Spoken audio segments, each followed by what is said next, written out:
du 20-21 décembre 2017 avec Jean-Paul et accessoirement Jean-Marc, qui est un rôle figurant. Alors, est-ce que vous voyez déjà la différence entre immigration et intégration? Le rôle normalement d'un immigré qui arrive dans un pays, c'est de s'intégrer.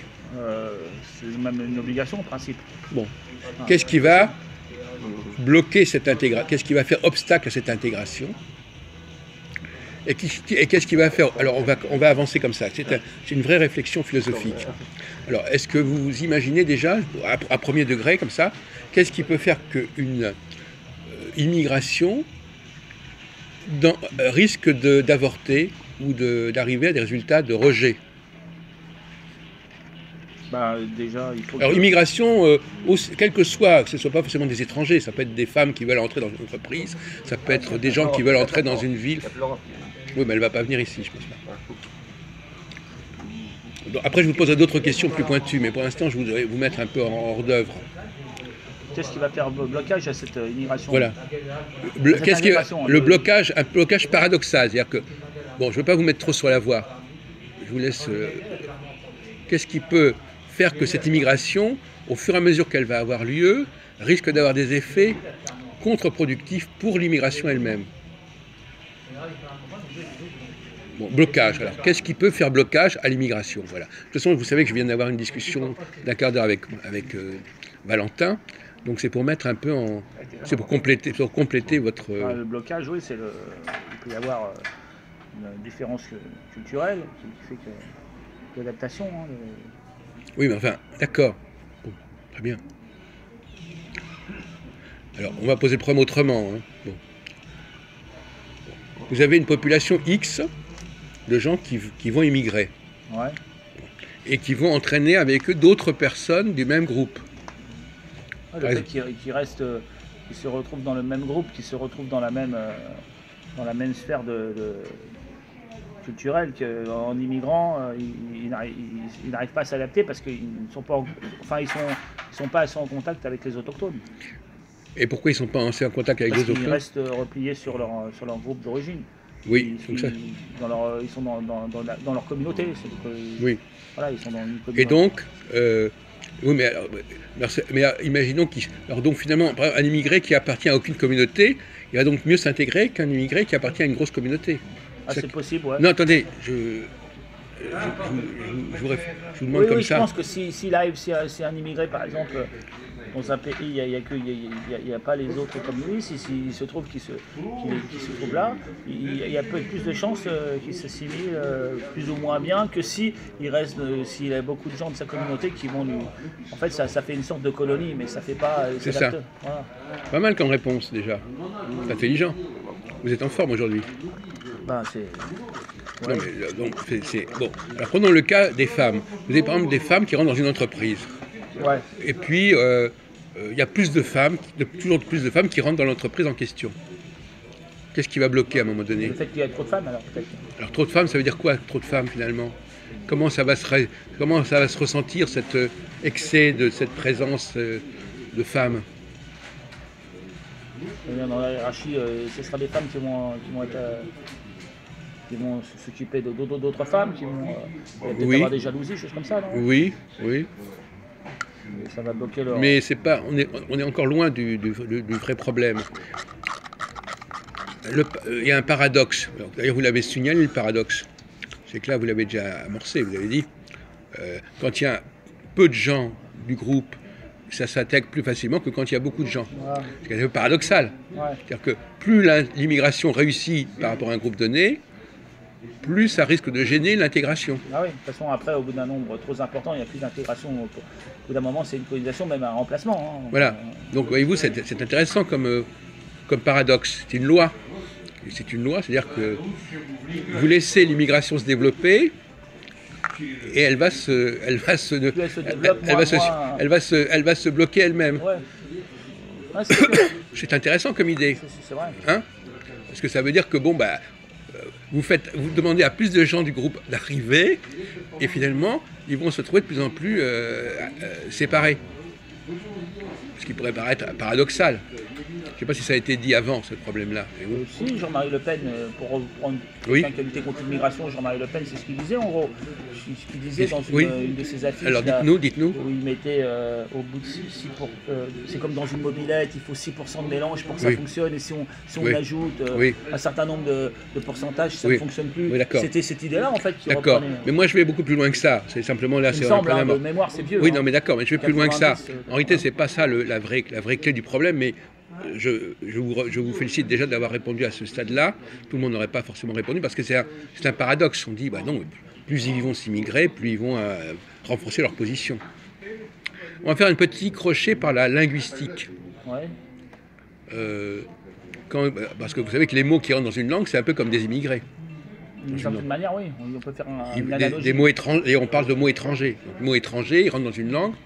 Quand il n'y en a pas beaucoup, c'est une chose. Quand il y en a de plus en plus, c'est autre chose. Voilà, ça bloque un peu comme avec le français et l'anglais. Là. Mais ça bloque, dans quel sens ça bloque? Bah, En quoi le fait qu'il y ait beaucoup d'emprunts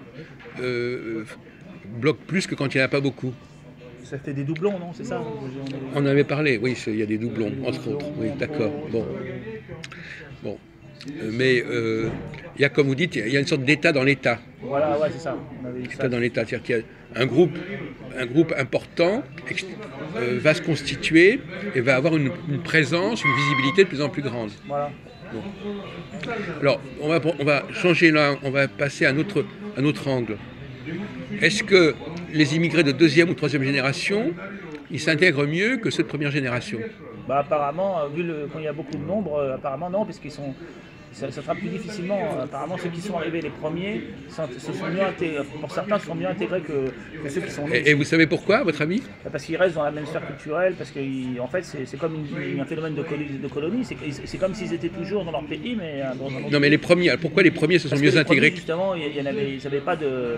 Ils étaient complètement détachés de leur culture. Voilà, oui. Et ceux qui sont venus après, ils étaient plus marqués par leur culture d'origine. Voilà, ils étaient plus marqués. C'est un paradoxe aussi. Bah ouais, parce que comme ils ont fait venir beaucoup d'immigrés avec une rapidité, donc il n'y a pas le temps d'assimilation, il n'y a pas une génération qui passe et puis encore d'autres immigrés qui arrivent. Là, c'est à flux continu. Oui. Ceux qui sont arrivés à un certain moment, ils sont pas du tout. Ils avaient complètement leur culture d'origine et puis en plus de ça. Oui, mais enfin, votre discours, il n'est pas très clair parce que normalement, je vais me faire l'avocat du diable. Normalement, ces gens qui sont arrivés la première génération, ils étaient plus liés à leur culture d'origine que ceux qui sont venus après, non? Non, mais on pourrait vous objecter ça. Ils sont arrivés, ils ont fait un effort comme voilà. Un effort d'adaptation. C'est ça. Parce qu'ils n'avaient personne ici voilà, c'est ça. comme repère. Ils étaient conscients qu'il fallait faire un effort. Voilà, et les gens qui sont et leurs enfants, eux, et leurs enfants, certains se sont quand même assimilés, mais après, comme il y a eu un trop grand nombre de personnes d'origine étrangère, de même profil, et ils ont commencé à faire des communautés. Oui. Après, alors là, ça pose un problème. Parce que les enfants sont nés dans le communautarisme et puis ils ont gardé leur culture. Et encore que, en plus de ça, il y a la décébration. Ils ont été décérébrés dans les cités en plus parce que certains, en plus de ça, non seulement ils avaient même leur culture d'origine, ils l'ont même d'une certaine manière pas complètement assimilée, ni la nôtre, et ils ont assimilé une sous-culture américaine dégénérée. Et ça a aggravé les choses. Ça en fait des barbares. C'est pour ça qu'on a tous les problèmes de délinquance. Là, c'est très grave parce que là, c'est des gens qui n'ont pas du tout de culture. Ils sont complètement décérébrés. Et quand ils retournent même chez eux dans leur pays d'origine, alors là, ils ont des graves problèmes avec des gens d'origine parce qu'ils leur mettent des coups parce qu'ils se comportent très mal. Ils se comportent très mal. Hein. Partout où ils sont. Alors ça, c'est un problème, ça. C'est vraiment, ils ont créé une sous-culture. Ça, c'est la République qui a fait ça. Hein. C'est pas les Martiens, hein, à mon avis. Hein. Bon, c'est pas mal déjà, c'est pas mal. Mais je voudrais aller plus loin dans l'analyse psychosocio-philosophique.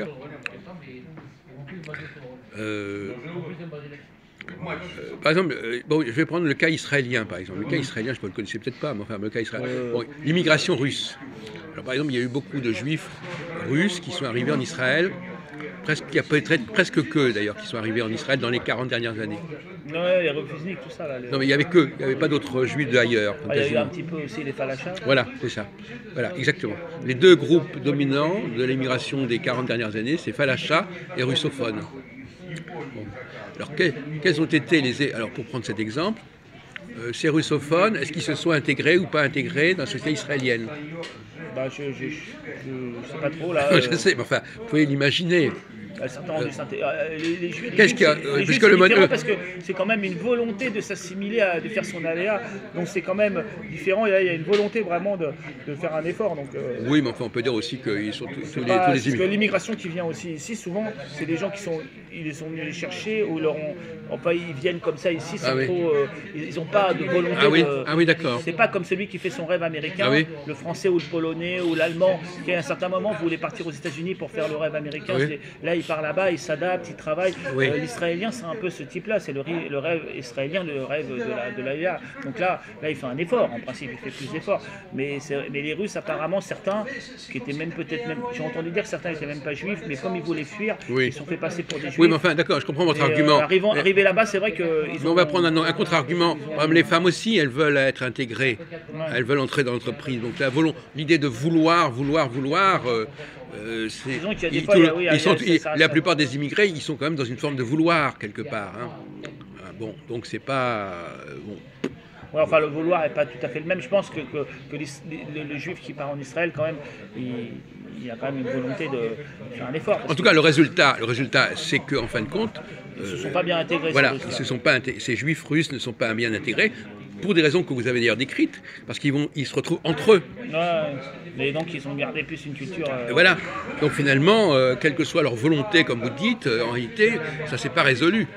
Les premiers qui sont arrivés en 70, ils ont fait l'effort de s'intégrer, et puis les suivants... ça fait le même phénomène, d'accord. Voilà, les suivants, ils se sont moins intégrés parce que ils se sont retrouvés entre eux, et ils peuvent se suffire entre eux.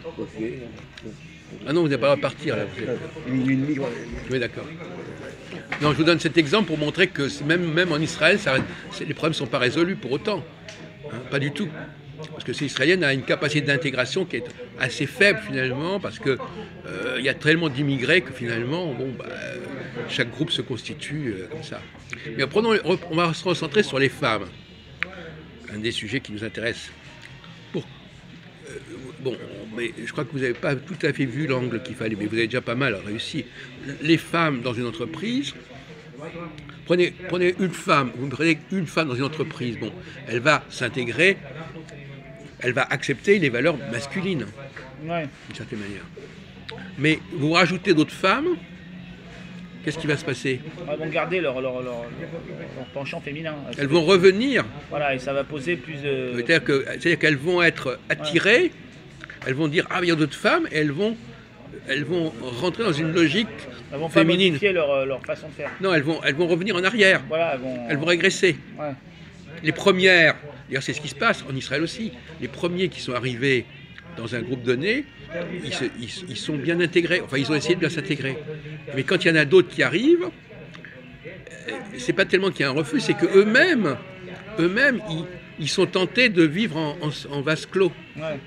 Donc imaginons donc le scénario que je viens de vous dire, imaginons par exemple qu'il y ait tout d'un coup une quinzaine de bonnes femmes qui soient là dans une société. Qu'est-ce qui va faire que quelque part ça va se retourner contre elles? C'est leur nombre. Non, mais en quoi leur nombre va... Parce qu'elles vont garder leur pratique, leur façon de faire, elles ne vont pas faire d'efforts pour prendre des codes masculins. C'est-à-dire que... Non, enfin c'est... alors, non, la question n'est pas tout à fait là. La question c'est que la présence même... des femmes vont les empêcher de...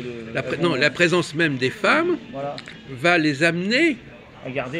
à revenir vers des comportements qui correspondent à leur comportement à elles. Oui, bien sûr. Ce qu'elles n'avaient pas fait quand elles étaient dans un monde... très minoritaire. Je veux dire, donc là, on arrive à quelque chose d'intéressant.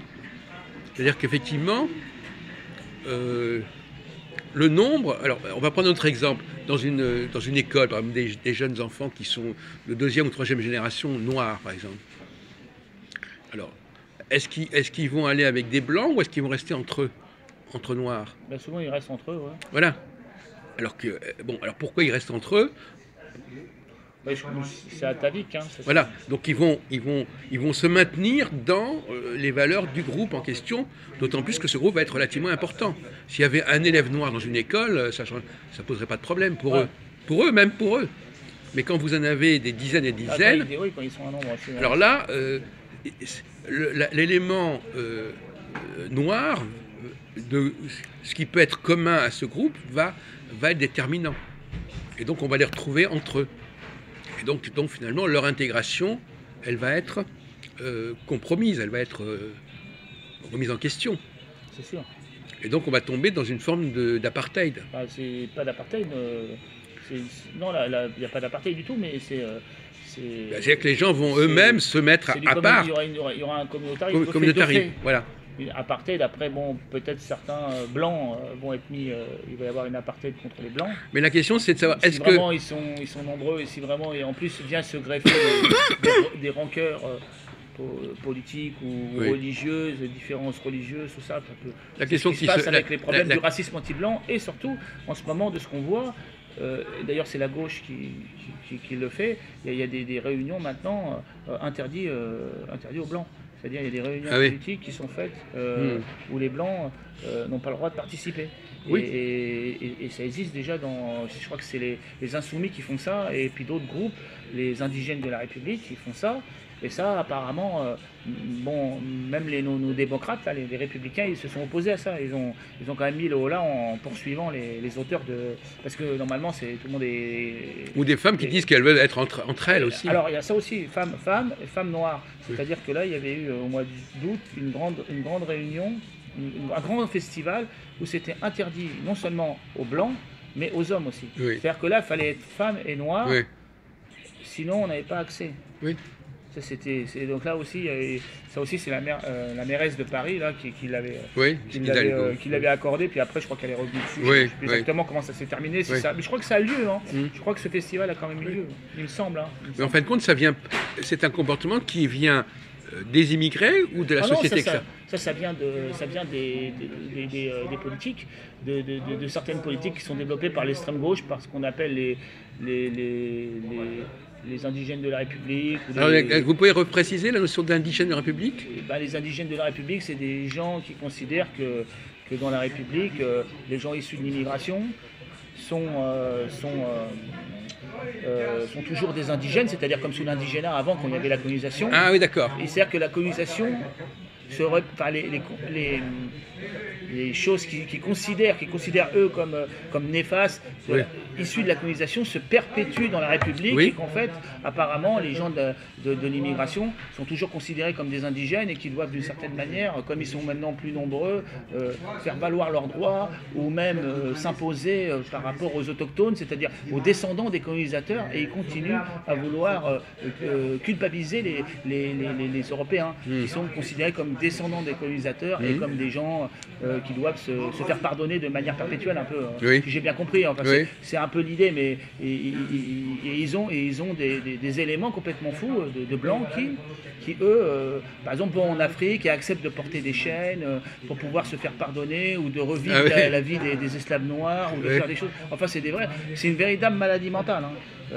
C'est ceux qui vont dans ce sens-là, ces blancs-là, ces Européens, ils sont complètement cinglés. Tout comme les hommes qui culpabilisent par rapport aux femmes. On peut dire ça aussi, oui. Ils disent, il faut se faire pardonner. Les féministes, par exemple, ceux qui sont avec les fémènes, qui sont à la remorque des fémènes et qui sont des hommes bons à tout faire, des fémènes, et les fémènes les commandent, et c'est les femmes, c'est un peu comme des Amazones qui auraient des hommes à leur service. C'est un peu le même. C'est le problème des mecs, je peux faire l'analogie, oui. Et c'est des hommes normaux, virils, qui ne sont pas du tout, mais ils sont complètement soumis aux femmes. Voilà. Oui, mais enfin, si vous voulez, je suis d'accord avec vous, mais malgré tout, il y a quand même un autre phénomène que vous semblez négliger. C'est tout simplement une sorte de besoin viscéral de se retrouver avec des gens qui vous ressemblent. Ah ben ça, et donc là, c'est eux qui le font. C'est eux-mêmes qui sont comme ça. Quand les Blancs, ils ont colonisé, quand les Blancs européens ont colonisé même la Chine, ou quand ils ont colonisé surtout la Chine, ils se regroupaient par groupe. Il y avait les Allemands, les Français, les Anglais. Et apparemment, les Allemands, qui sont très honnêtes, enfin, très honnêtes et compagnie, ils avaient beaucoup d'escrocs allemands à cette époque-là qui faisaient un bordel pas possible, à tel point que les Chinois, ils en avaient marre et se sont révoltés et qu'il y a eu des massacres parce que les forces de la colonisation, les forces de police ont été obligées de s'opposer à des Chinois, Oui. à faire des massacres, pas Oui, des bien massacres, sûr. mais de Oui. les remettre Oui, oui. parce qu'ils étaient tellement énervés du comportement des Allemands. Apparemment, les Allemands, ils ont fait très fort, ils ont arnaqué les gens, les familles. Donc finalement, en vous écoutant, les conquérants sont également des immigrés finalement. Et ceux qui non, ils se regroupent aussi par. Oui, c'est ça. Ils se regroupent, Mais les conquérants aussi, c'est-à-dire qu'en fait, on peut être immigré à la fois parce qu'on vient dans un pays. Donc quelqu'un qui conquiert un autre pays, il est également immigré par rapport à ce D'une pays. certaine manière, oui, il a des comportements qui ressemblent, oui, puisqu'ils ont ça c'est la nature des choses, les gens vont vers le même, c'est Oui. l'identité, le même va vers le même, enfin quand ils sont normaux. Après quand ils ont des maladies mentales comme le gauchisme, là ça peut faire autre, ils peuvent se comporter complètement. Enfin, moi je veux parler de la tentation, vous connaissez l'expression, qui se ressemble s'assemble. Oui, c'est. La tentation, par exemple, vous mettez une femme, dans un premier temps, elle va jouer le jeu quand elle est dans un groupe masculin, et dès que vous rajoutez 4 ou 5 bonnes femmes, elle va fonctionner autrement. C'est-à-dire qu'elle va réveiller, elle va réveiller, elle va réveiller des comportements elle se sentira plus à l'aise avec d'autres femmes qu'avec des hommes. Donc quelque part, elle va compromettre son intégration. Paradoxalement, parce que finalement, souvent les femmes disent il nous faut plus de femmes. Mais en demandant plus de femmes, elles ne se rendent pas compte qu'elles se coupent l'arbre sur le pied, parce qu'elles ont besoin justement pour ne pas. La branche sur laquelle elles sont. Voilà, c'est ça, parce qu'en fin de compte, en voulant faire avancer plus de femmes, elles vont provoquer une régression, puisqu'elles-mêmes vont régresser. Puisqu'elles vont redémarrer des comportements féminins qu'elles avaient plus ou moins abandonnés, par le simple fait qu'il y ait d'autres femmes et que quand vous mettez des femmes ensemble, il y a des trucs qui se déclenchent d'eux-mêmes. Elles vont vouloir discuter de leurs histoires, parler comme ceci et comme ça, et donc elles vont être de moins en moins capables de s'intégrer au monde masculin. Parce qu'elles auront, on en avait parlé d'ailleurs, elles vont avoir des modes de discussion, des modes de conversation qui ne vont pas être compatibles vraiment avec les modes de discussion masculins. Donc finalement, la leçon, c'est que quand des immigrés essaient de faire venir d'autres personnes du même groupe, ben c'est un problème. Ils ne se rendent pas compte qu'en faisant ça... Il faut assimiler très peu de gens sur beaucoup de temps, voilà. Et pareil pour les femmes. La leçon, c'est ça, on peut tirer ça. Donc il faut très peu de femmes dans l'entreprise, elles viennent au compte-gouttes, les immigrés viennent au compte-gouttes, et on les assimile tous au compte-gouttes. Voilà. Et peut-être que ça va fonctionner. Enfin, mais là maintenant, compte tenu de ce qui se passe, c'est plus possible, parce que maintenant, c'est des masses... Mais le problème, c'est qu'ils ne sont pas conscients de ce problème. Je sais pas comment ça va finir. Ils ne sont pas conscients. Les gens qui disent les femmes qui disent il faut en faire entrer plus de femmes dans l'entreprise, elles ne s'en rendent pas compte que ça va provoquer des effets inverses. Oui, ça c'est sûr, vous n'avez pas tort.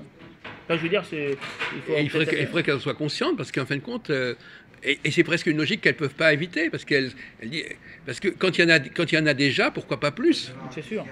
Hein, c'est comme quand il y a des mots dans étranger, pourquoi pas plus? Et donc, mais à partir du moment où on fait plus, on fait trop, on fait mal.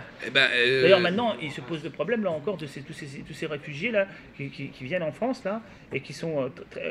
bon, c'est vrai qu'ils ne devraient pas être là, on devrait les renvoyer. Moi, je suis favorable au renvoi, on ne les laisse pas rentrer, parce que c'est une sorte de... C'est trop grave.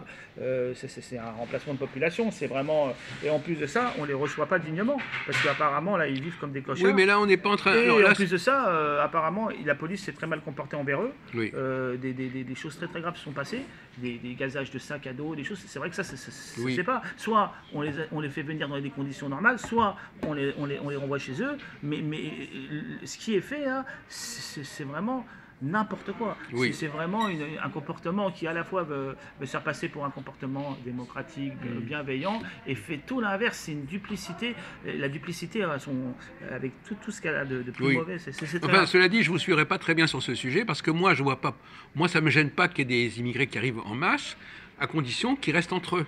Non, mais c'est pas ça, mais qu'ils soient reçus de manière digne. Parce que si les mecs qui vivent comme des clochards. Oui, d'accord, mais dans ce cas-là, il faut mieux pas les recevoir. D'accord, mais la question est de savoir, dans les conditions d'accueil, est-ce qu'il faut les rassembler entre eux? Est-ce qu'il faut aller dans la logique du rassemblement des gens du même groupe, ou est-ce qu'il faut les mixer? Ouais, mais les mixer, enfin, quand ils viennent comme ça, au début, ils peuvent pas être mixés comme ça. On peut pas c'est difficile. Hein. Au départ, ils vont bien sûr se rassembler parce qu'il faut quand même qu'ils aient des repères. Et Non, mais tant qu'il n'y a pas de... Par exemple, dans le cas des Juifs, c'est intéressant pour revenir à la question juive. Parce que, par exemple, les Juifs d'Afrique du Nord qui sont arrivés après la décolonisation, Ouais. est-ce qu'à votre avis, ils se sont intégrés en France ou est-ce qu'ils sont intégrés dans la communauté juive? Ils se sont intégrés. Parce qu'il y a une ambivalence. Quand un groupe, quand une personne... Si, quand même, il y a certains Ashkénazes, parce que moi je connais quelques Ashkénazes, je connais aussi des Séfarades, mais d'après ce que j'ai compris, il y a certains Ashkénazes qui étaient dans le tissu, qui étaient dans tout ce qui est fabrication de vêtements. Et qui ont intégré des... Oui, ils les ont intégrés. Ils leur ont dit... C'est Jean-Marc qui vous en a parlé, peut-être? Non, Jean-Marc, lui... Non, c'est Wouzbou, c'est le Polonais. Friedman, lui, c'est une famille de Juifs. Non, parce que Jean-Marc, il a connu aussi le problème. Oui, lui, il a connu, lui, il n'est pas juif déjà. Et puis, non, mais il a vu ce qui se passait. Il est dans le sentier avec eux. Ouais. Il connaissait, mais donc Friedman, il connaissait le problème. Donc il m'expliquait. En fait, il faisait venir. Quand sont arrivés ces gens-là, ils leur ont donné une chance de travailler, mais en même temps, ils ont dit tu veux réussir, mais en même temps, ils profitaient un peu d'eux. Ils ont exploité. Pas exploité, non, ils exploitaient pas, mais ils leur ont quand même dit faites des efforts et tout. Ils les payaient un peu moins, tout ça. Oui. Mais certains après ont réussi et comme ils ont un savoir-faire, ils ont pris la place des Ashkénazes. Oui, ils ont pris la place des Ashkénazes. Les Ashkénazes étaient avant les plus nombreux. Maintenant, ce sont les séparades, compris dans le sentier. Le sentier au départ, c'est quand on voit les comiques des années 30 là, avant la Shoah. On a une chanson là, le mariage de Rebecca, les fiançailles de Rebecca ou les noces de Rebecca. C'est une chanson pour se moquer un peu des Juifs, parce que c'est des comiques troupiers qui se moquaient de tout le monde, de toutes les catégories sociales. Donc il y a une qui se moque des Juifs. Et là, on voit, ils se moquent des Ashkénazes. Et c'est vraiment la famille Ashkénaze et tout, le mariage. Ça n'a rien à voir avec le côté comique séfarade. C'est autre chose. Et après, les séfarades, dans les années 50, 60, ils ont renversé ces gens-là. Ils les ont remplacés. Donc, mais au départ, ils ont quand même trouvé un peu d'aide dans la communauté juive. Mais pas partout. Il y en a certains qui les ont un peu repoussés. Parce que, bien évidemment, même s'ils sont juifs, c'est quand même des adversaires au niveau économique, tout ça. Ils savent très bien que c'est des gens qui vont... certains ont prévu qu'ils allaient être très forts. Alors, on va revenir pour terminer, parce que votre temps est compté. Maintenant, je vais prendre le bus de nuit, on va prendre un petit café. Alors, on va revenir sur la question des francophones. Ouais. La bizarrerie qui fait qu'il y a beaucoup d'immigrés qui sont, dès le départ, francophones, qui n'ont pas à faire l'effort. Ah, parce qu'ils viennent de colonies où le français et la langue... Alors, est-ce que la francophonie, ça aide à l'intégration, ou est-ce que quelque part, ça pose des problèmes, cette francophonie des immigrés? Moi, je sais pas, je pense que ça aide un peu, je penserais que ça aide, mais je ne saurais pas trop dire. Parce que le paradoxe, si vous voulez, c'est qu'un Tchèque ou un Allemand qui ne parle pas français, il arrive, on repère qu'il n'est pas français. Ouais. Il faut qu'il fasse un effort. Ouais. Le francophone qui vient du Sénégal ou d'Algérie, il pourrait presque considérer qu'il n'est même pas étranger. Oui, enfin, il parle la langue, il comprendra, donc c'est un peu plus facile. Ça veut dire qu'il s'exprime normalement, quelque part, dans cette langue. Ouais, enfin, mais apparemment, je pense que c'est... Quand on parle la langue, par exemple, moi, je vais à l'étranger, je vais au Canada ou en Suisse, je préfère aller en Suisse romande ou au Québec qu'en Suisse alémanique, là, où je parle pas l'allemand, c'est chaud et tout. Je sais pas, le mieux... Non, mais il y a un paradoxe, là, c'est pour ça que je dis, il y a un paradoxe. C'est que, apparemment, d'une certaine façon, quelqu'un qui a l'air d'être un étranger et qui ne parle pas la langue, il fait moins problème, par certains côtés, que quelqu'un qui parle la langue. Parce que, comme vous disiez vous-même, parce qu'il est conscient qu'il est étranger. Oui, j'ai rencontré des Noirs là, qui travaillent dans la Sécu. Il y en a certains qui viennent du monde anglo-saxon. Et c'est vrai qu'ils travaillent plus que les autres. Mais je ne pense pas que ça vienne de la langue. Bon, ils parlent moins bien le français parce qu'ils parlent l'anglais à l'origine. Oui. Mais c'est plutôt la culture anglo-saxonne. C'est-à-dire qu'eux, ils ont été formés dans le monde anglo-saxon. Et dans le monde anglo-saxon, il y a l'esprit de travail et tout, de s'en sortir plus fort. Ouais. Ah oui, d'accord. Apparemment, donc, ces Noirs qui viennent des pays... qui ont été formés à l'école anglo-saxonne, certains réussissent bien parce qu'ils ont plus boosté tout ça. On va prendre un sujet un peu plus délicat sur lequel vous allez peut-être avoir un problème à parler. Par exemple, les Juifs, par exemple. Ouais. Quelque part, le problème, c'est qu'on les reconnaît pas. On les distingue pas. Ouais, enfin, oui, ça dépend. Les Ashkénazes, ça dépend est-ce que l'étranger, est-ce qu'il vaut mieux, parce qu'on va en voir, est-ce que l'étranger, il est mieux accepté quand on le reconnaît ou quand on ne le reconnaît pas comme étranger? Parce qu'il y a une forme d'antisémitisme, c'est justement de dire, finalement, il faudrait qu'ils mettent une étoile pour qu'on sache qu'ils sont... Ouais, pour ce qui est des Juifs, donc... Regardez, par exemple, pendant l'occupation, pourquoi est-ce qu'on a demandé aux Juifs de porter une étoile? Si ça avait été des Noirs, on n'aurait pas demandé de porter quoi que ce soit, puisqu'ils sont Noirs, on les voit comme Noirs. Les Noirs portaient un signe distinctif. Non, mais ils étaient déjà distinctifs oui, par leur couleur. Ouais. Mais il y avait des Noirs, il y avait pas mal de Noirs, et même dans la milice, donc des mulattes et tout ça, il y en avait plein. Et il y avait des Algériens aussi. Et il y avait dans la milice? Dans la milice, oui, il y avait des Noirs, oui, parce qu'en fait, il y avait même des Juifs, des quarts de Juifs, des demi-Juifs, oui, dans la milice. Oui. Et il y avait même dans les légions de volontaires, il y avait des Juifs aussi. Et dans la SS, il y avait des Juifs. Il y a un livre qui est écrit par un Israélien là-dessus, donc c'est connu. Mais ils n'étaient pas... Non, mais la question de savoir, le paradoxe sur lequel j'aimerais qu'on termine, c'est, vous l'avez esquissé à un moment donné, c'est que d'une certaine manière, on préfère quelqu'un qu'on reconnaît comme différent, comme étranger, que si on le reconnaît pas. Parce qu'il ne parle pas bien la langue, parce qu'il a une autre couleur, ou je sais pas quoi. Pour les Juifs, quand même, ça dépend lesquels, mais souvent... Parce qu'à un moment donné, par exemple, les Juifs Ashkénazes, ils avaient des accents. Voilà. Ils les ont plus. Bon, c'est vrai qu'il y a des Juifs qu'on ne reconnaît pas. C'est vrai qu'il y a, par exemple, certains Juifs... Moi, j'ai fait plein de fêtes juives dans la sécurité. Je ne faisais pas la fête juive directement. C'est le Bétar qui faisait la sécurité. Il y avait d'autres. Et nous, on faisait donc les portes de la gare, parce que c'est dans une gare, il y avait du jeudi au dimanche. Non, sauf le vendredi et le samedi, il n'y avait pas de fête. Mais les autres jours, il y avait des fêtes. Et donc là, il y avait plein de Juifs qui venaient. Donc des Ashkénazes, des Séfarades, et puis de toutes les communautés. Et il y avait des Juifs autrichiens. Par exemple, les Juifs autrichiens, c'est vrai, il y avait un gars, il ressemblait à Jean-Marie Le Pen. Moi, je crois que Jean-Marie Le Pen était dans la salle, le gars, mais il lui ressemblait vraiment. Hein. Oui. Et à part qu'il était plus grand et plus clair de cheveux. Oui. Parce que le gars était blond clair, oui. et il était juif. Moi, on m'aurait dit c'est un Allemand. Il ressemblait à Derrick. Derrick était dans la SS. Il ressemblait de taille et de corpulence. Mais sinon, il avait la tête de Le Pen et les cheveux. Franchement, ce genre de juif autrichien, on dirait vraiment des Allemands. Hein, donc finalement, on arrive à un paradoxe. Après, j'ai vu les séfarades d'ici, là, communauté séfarade, mais pas orthodoxe. Hein. Les orthodoxes se tiennent très bien, mais les séfarades d'ici, là, se tiennent très mal, ils parlent mal, ils voulaient essayer de ne pas payer, de monter dans les chambres pour baiser avec leurs copines, parce que normalement, ils devaient payer. Si vous voulez prendre une chambre, ils payent. Et ils nous ont fait pas mal de problèmes. Bourrés, vomissaient partout, fumaient. Alors que les orthodoxes, les religieux, déjà, c'est autre chose. Les Lubavitch, très très bonne entente, c'est vraiment des gens très très bien. Ça dépend, il y a des communautés juives, il y en a de toutes sortes. Mais les communautés juives germaniques, elles sont beaucoup plus, elles se tiennent très très bien, ils parlent très bien, poliment, ça. Alors que les séfarades d'un milieu populaire, là, j'ai vu des trucs pas possibles. Les mecs, au moment de partir, il dit je te payerai pas et tout, j'ai pas les moyens. Il a marié sa fille, mais il n'a pas les moyens. Et l'autre, il lui dit comment, tu me dois 5 millions, c'est un ancien franc là. Et le gars, il le suivait en voiture. Et bon, le gars ne voulait pas payer et tout ça. Il a dit je te payerai sur plusieurs. Donc il l'a baisé en fait. Au dernier moment, au moment de payer, il ne paye pas. Des trucs comme ça, des bagarres entre eux. Alors que chez les autres, chez les orthodoxes et chez les. Et donc, qu'ils soient séfarades ou askas, mais chez les orthodoxes, chez les Lubavitch et chez les religieux. Les juifs laïcs sont moins fiables. Sont beaucoup plus respectueux et tout. Il n'y a pas d'histoire, ils font pas. Et chez les juifs anglais, les juifs autrichiens, tous ces juifs ashkénazes là de l'Est, une très bonne tenue, ils passent inaperçus, on ne dirait pas des juifs d'ailleurs. S'ils enlèvent la kippa et sortent dehors, on dirait des touristes allemands.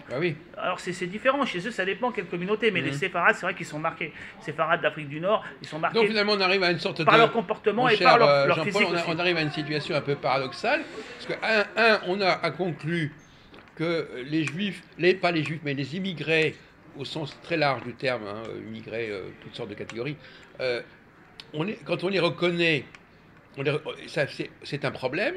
Oui, et qu'on ne les reconnaît pas, c'est un problème aussi. Vous voyez ce que je veux dire? C'est-à-dire qu'on arrive à deux formulations qui sont contradictoires.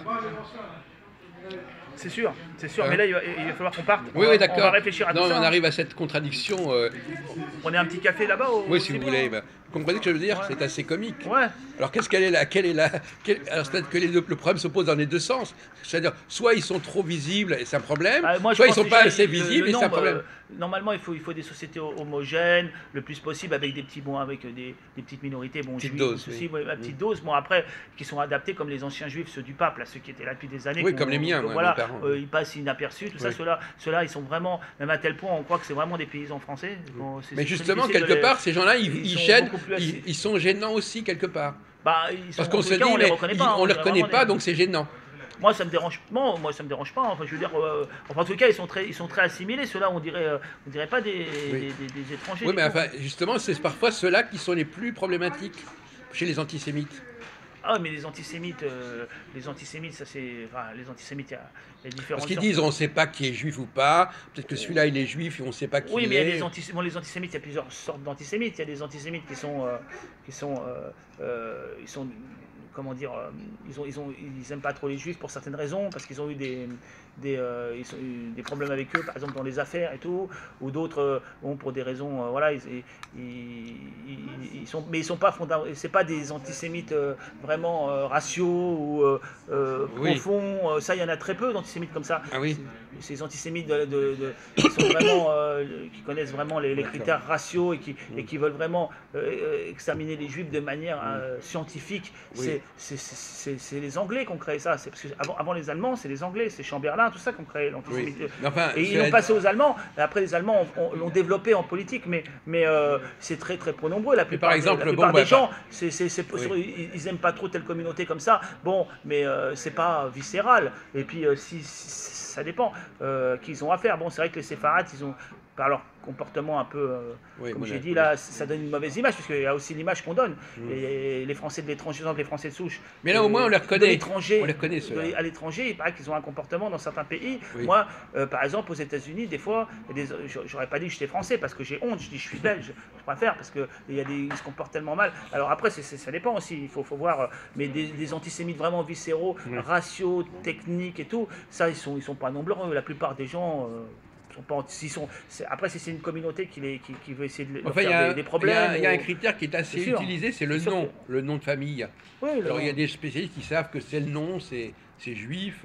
C'est le nom qui finalement. Ah bah le nom, oui, le nom. Chez les Arabes, c'est le prénom, mais chez les Juifs, c'est le nom de famille. Le nom de famille. Alors, soit oui. un nom arabe ou allemand, enfin. Mais j'ai appris que dans le temps, avant les années 70, il y avait des gens, par exemple, ils travaillaient dans la même administration, par exemple l'administration, je sais pas moi, les bureaux là, de fonction publique quelque part et Ouais. tout. Le gars, il travaillait 40 ans avec une personne, et un jour il apprenait qu'il était juif, le gars ne l'aurait même pas su, parce que avant personne parlait ça a commencé, cette période où les juifs ont commencé à se comporter comme des immigrés un peu, et à faire une sorte de communautarisme. Ça a commencé après Bernard-Henri Lévy, c'est Bernard-Henri Lévy qui a lancé tout ça dans son livre contre la Mais France. ça, Là, il a fait un livre on contre retombe les dans le même Français. problème que tout à l'heure, c'est-à-dire Voilà. que Mais avant, les Juifs l'arrivée de nouveaux juifs d'Afrique du Nord Voilà, mais- a déstabilisé la communauté juive d'origine en France. Il est d'Afrique du Nord, lui, Bernard-Henri Lévy, je crois, non? Oui, bien sûr. Ouais. En tous les cas, Non, mais ouais. quels ont été les effets de l'arrivée massive de juifs d'Afrique du Nord en France sur la communauté juive, sur l'image de la communauté juive? Oui, ça l'a un peu. En tous les cas, avant. Ben, ça l'a radicalisé ils quelque étaient part. pas, ces juifs-là. Et d'ailleurs, il disait souvent israélites, ils sont devenus juifs Voilà, à ce moment-là. mais les gens avant, ces juifs-là, apparemment, ils n'apparaissaient pas.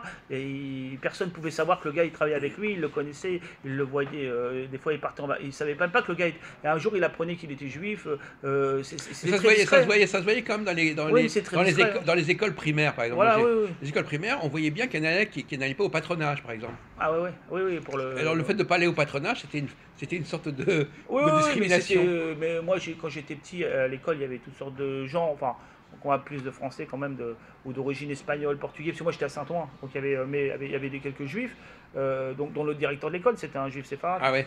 Voilà, mais bon, apparemment. Mais déjà, de dire, oh ben, le petit copain, il vient pas au patronage. Déjà, quand on était petit, il n'y avait pas tous ces. Il n'y a pas l'instruction. Il n'y avait pas ce côté, ils faisaient les rites chez eux, mais personne ne savait, même si on allait chez eux, on ne voyait pas, Oui, mais on voyait pas qu'ils étaient israélites. Oui, tout je ça, sais, mais inversement, on ne les voyait pas non plus dans les réunions catholiques. Dans les réunions catholiques, non. Les réunions catholiques dans l'éducation religieuse, l'instruction civique. Moi, quand j'étais petit à Saint-Ouen où j'étais, c'était communiste, hein, donc la plupart, il y avait toutes sortes de gens, mais la plupart étaient des bons. C'est vrai quand même, il y avait beaucoup d'athées. Beaucoup de marxistes, donc ils étaient juifs. On savait qu'ils étaient juifs, certains, parce qu'ils jouaient du piano. Dans l'immeuble, il n'y a que qui jouent du piano. Ah oui. Et oui, parce que les Ashkénazes qui viennent de l'Est jouent beaucoup d'instruments. Ah oui, ils ont une certaine culture Ah musicale oui. que n'ont pas les autres, Ah d'accord. surtout dans le milieu ouvrier.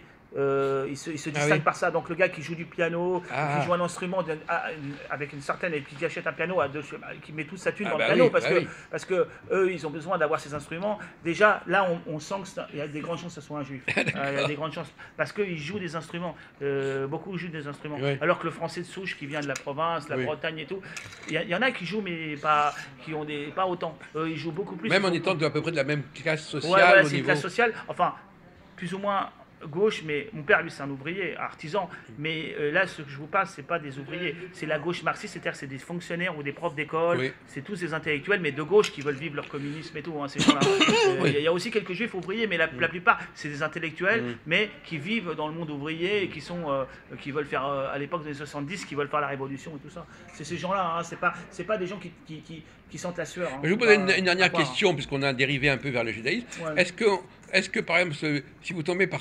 Je vais vous poser une question un peu provocatrice et un peu folle. Est-ce que vous discutez avec quelqu'un, vous ne savez pas qu'il est juif, et dans sa façon de penser, de raisonner, vous dites, tiens, il est peut-être juif. Il a peut-être une mentalité, une mode de raisonnement. Ça me fait penser qu'il est peut-être juif, même si je ne le sais pas, parce qu'il a une façon de parler des choses, d'analyser, qui est spéciale. Qui fait penser qu'il doit être juif, et alors voilà, ma question c'était, est-ce qu'on peut se douter que quelqu'un est juif par sa façon de penser et pas spécialement par ses pratiques religieuses ou autres? Ça, je sais pas, peut-être. Est-ce qu'il a une façon de critiquer, d'analyser? Non, je vous pose une question simplement, parce que, par exemple, ce serait logique si effectivement les juifs ont tendance à aller assez haut dans la hiérarchie. Donc si vous tombez sur un type, vous ne savez pas qu'il est juif, mais vous dites, tiens, dans sa position, dans sa façon de poser les problèmes, il y a peut-être des chances... C'est possible, je ne me suis pas posé la question. D'accord. C'est possible.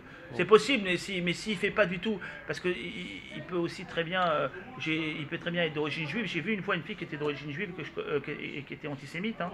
Donc, parce qu'elle avait des problèmes, parce que son père était... On peut être juif, ne pas pratiquer. Sa mère était juive, son père n'était pas juif, mais sa mère l'avait abandonné, donc elle avait la haine et tout contre les juifs. Et franchement, après, j'ai appris qu'elle... Mais on n'aurait pas cru qu'elle était juive, elle était européenne, enfin c'est l'Ashkénaze. Hein, donc là, voilà, c'est difficile par son mode de pensée. Non mais je ne serais pas tellement au fait. C'est vrai que si on connaît la philosophie juive et certains grands maîtres de la philosophie et que la personne, elle prend ses critères de pensée, elle les a beaucoup étudiés, on peut penser qu'elle a été intéressée. Bon voilà, après il faut vraiment être en royal.